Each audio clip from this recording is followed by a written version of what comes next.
Hi viewers, welcome to our channel. ప్రస్తుతం మనతో పాటు దాము బాలాజీ గారు సీనియర్ జర్నలిస్ట్ ఉన్నారు. వారితో ఒకసారి మాట్లాడదాం. సార్ నమస్కారం సార్. నమస్తే. సార్, బెట్టింగ్ యాప్స్ని ఇన్ఫ్లుయెన్సర్స్ మొత్తం కూడా ప్రమోట్ చేస్తున్నారు. వీటి వల్ల యువత మొత్తం కూడా పాడైపోతుందని చెప్పేసి సజ్జనార్ గారు ఒక లోకల్ బాయ్ నానికి చెందిన వీడియోని పోస్ట్ చేసి ట్వీట్ చేశారు సార్. దీని పట్ల నాని కూడా స్పందించాడు. అయితే ఇప్పుడు అతని మీద కేసు అయింది, అరెస్ట్ కూడా చేయబోతున్నారంటూ వార్తలు వినిపిస్తున్నాయి సార్. ఓవరాల్ గా ఈ బెట్టింగ్ యాప్స్ వీటి వల్ల యువత పాడైపోవడం, సజ్జనార్ గారి ట్వీట్ ని మీరే విధంగా చూస్తారు? బెట్టింగ్ యాప్స్ మన దేశంలో ఈ మధ్య కాలంలో విపరీతంగా యాడ్స్ వస్తున్నాయి. ఎక్కడ చూసినా నేనైతే ఒక యాప్ వాడతాను యూట్యూబ్ కోసం. ఆ యాప్లో విపరీతంగా ఓపెన్ చేయగానే బెట్టింగ్ యాప్లే కనిపిస్తాయి, బెట్టింగ్ యాడ్లే కనిపిస్తుంటాయి.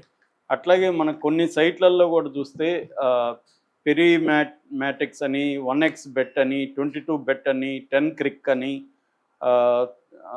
టన్ 88 అని, లియోన్ అని, బెట్ విన్నర్ అని, ఇలాగా రకరకాల బెట్టింగ్ యాప్స్ ఉంటున్నాయి అన్నమాట. ఈ బెట్టింగ్ యాప్స్లో ఏంటంటే ఈవెన్ ఆయన ఎవరు మన మనోజ్ బాజ్పేయి యాడ్ ఉంది బెట్టింగ్లో. ఇలాగ చాలామంది ప్రముఖులు కూడా బెట్టింగ్ యాడ్లు ఇస్తున్నారు. ఓకే. అట్లా కాకుండా ఈ మధ్య ఏమైనాయంటే యూట్యూబ్ ఇన్ఫ్లుయెన్సర్లు కానీ, తర్వాత సోషల్ మీడియా ఇన్ఫ్లుయెన్సర్లు, యూట్యూబ్ కావచ్చు లేకపోతే వేరే ప్లాట్ఫామ్స్ కావచ్చు, వీళ్ళందరూ కూడా ఆ ఇన్ఫ్లుయెన్సర్ని బెట్టింగ్ యాప్స్ వాళ్ళు అప్రోచ్ అయ్యి మా బెట్టింగ్ యాప్ నేను ప్రమోట్ చేయి, నీకు డబ్బులు ఇస్తూ ఉంటారు. మామూలుగా ఏంటంటే యూట్యూబ్లో వచ్చే గూగుల్ యాడ్స్ ఛానల్ నడపడానికి సరిపో, ఎందుకంటే వాటి ఇన్కమ్ రెవెన్యూ తక్కువ ఉంటుంది.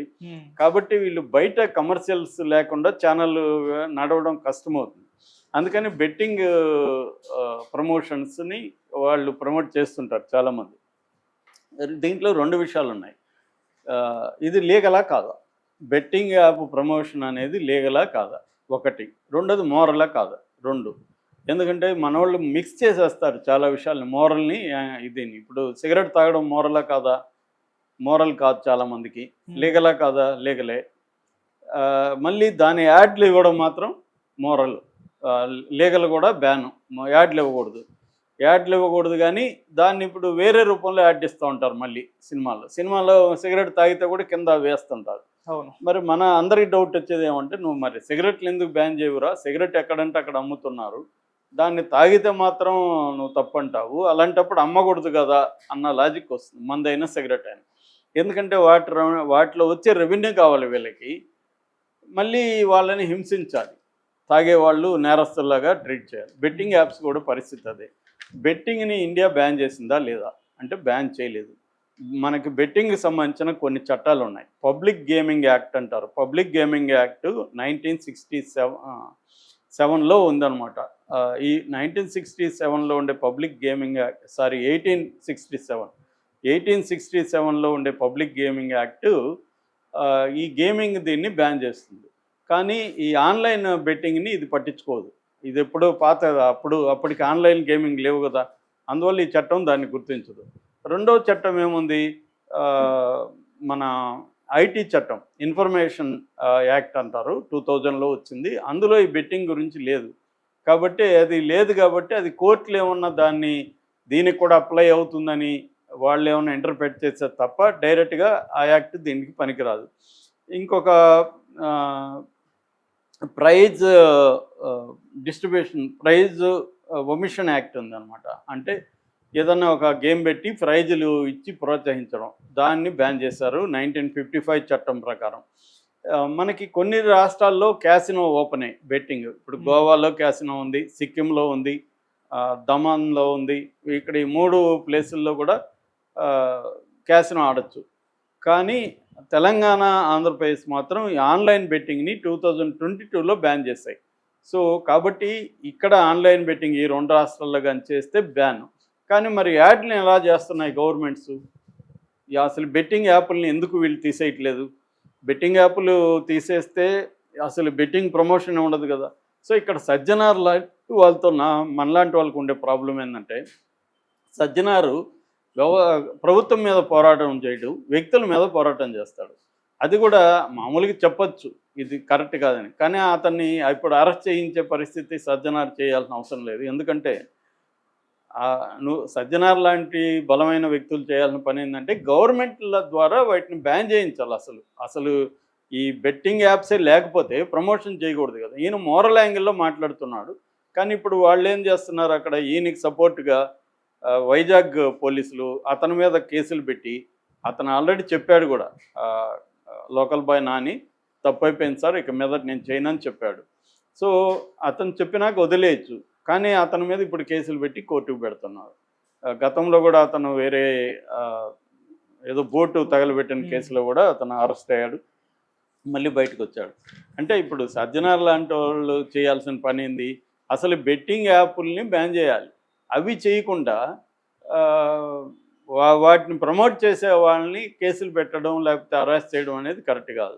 అంటే వాళ్ళకి చెప్పడం తప్పు కాదు, బెట్టింగ్ యాప్ల్ని ప్రమోట్ చేయకండి అని చెప్పడం తప్పు కాదు.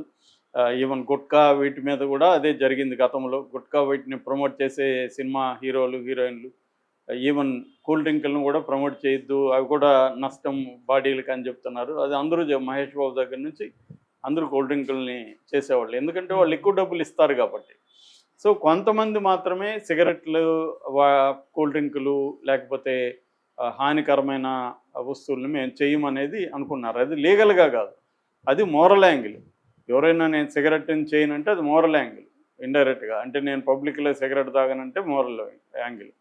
కానీ సినిమాలో సిగరెట్లు తాగకపోతే విలన్లనంత మందు తాగకుండా ఉంటే విలన్లను ఇంకొకరినో ఎలా చూపిస్తాము అనేది హాలీవుడ్లో చాలామంది, అందుకని వాళ్ళ సినిమాలను మేము ఇండియాలో రిలీజ్ చేయము, ఎందుకంటే ఇప్పుడు మంచి ఇంపార్టెంట్ సీన్ వస్తుంటుంది, అక్కడ కింద నువ్వు సిగరెట్ హానికరం అనిస్తే ఆ సీన్ ఎఫెక్ట్ పోతుంది కదా, దాని ఎఫెక్ట్ పోయి జనం ఇది చూస్తూ ఉంటారు కదా.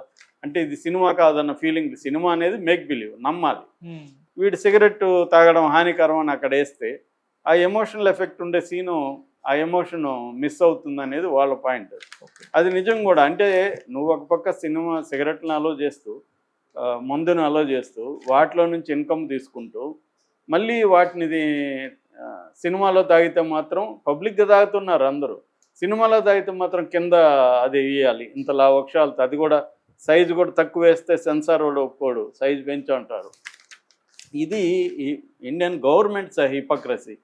ఆ హిపోక్రసీని సజ్జనార్ లాంటి వాళ్ళు అటాక్ చేయాలి తప్ప వీళ్ళు ఎవరో బకరాలు. ఇప్పుడు నాని అనే అతను ఒక చిన్న స్థాయి పాపం, అతను ఏదో యూట్యూబ్లు చేసుకుంటూ ఆ ఫిషింగ్ వీడియోలు అవి పెట్టుకుంటూ అతను కొంత సర్వే అవుతున్నాడు. అతనేమి కోట్లు సంపాదించట్లే. కోట్లు సంపాదించే వాళ్ళని సజ్జనార్ లాంటి వాళ్ళు ఎవరు ఏం చేయలేరు. అందుకనే బకరాల మీద పడుతుంటారు. ఎప్పుడైనా సిస్టమ్ ఏం చేస్తుందంటే అత్యంత వల్నరబుల్గా ఎవరు ఉన్నారో వాళ్ళని అటాక్ చేయడమే కానీ పెద్దవాళ్ళని ఎవరిని వీళ్ళు కేసులు పెట్టరు, వాళ్ళ మీద ఇవి చేయరు, వాటిని ఆపరు. ఈ బెట్టింగ్ యాప్లను ఆపడం అనే దాని మీద చేయాలి. అది చేయాలంటే సెంట్రల్ గవర్నమెంట్ పూనుకోవాలి. ఇప్పుడు మొన్న అన్ని పార్టీలకి డబ్బులు ఎక్కడి నుంచి ఎక్కువ వచ్చాయి తెలుసా?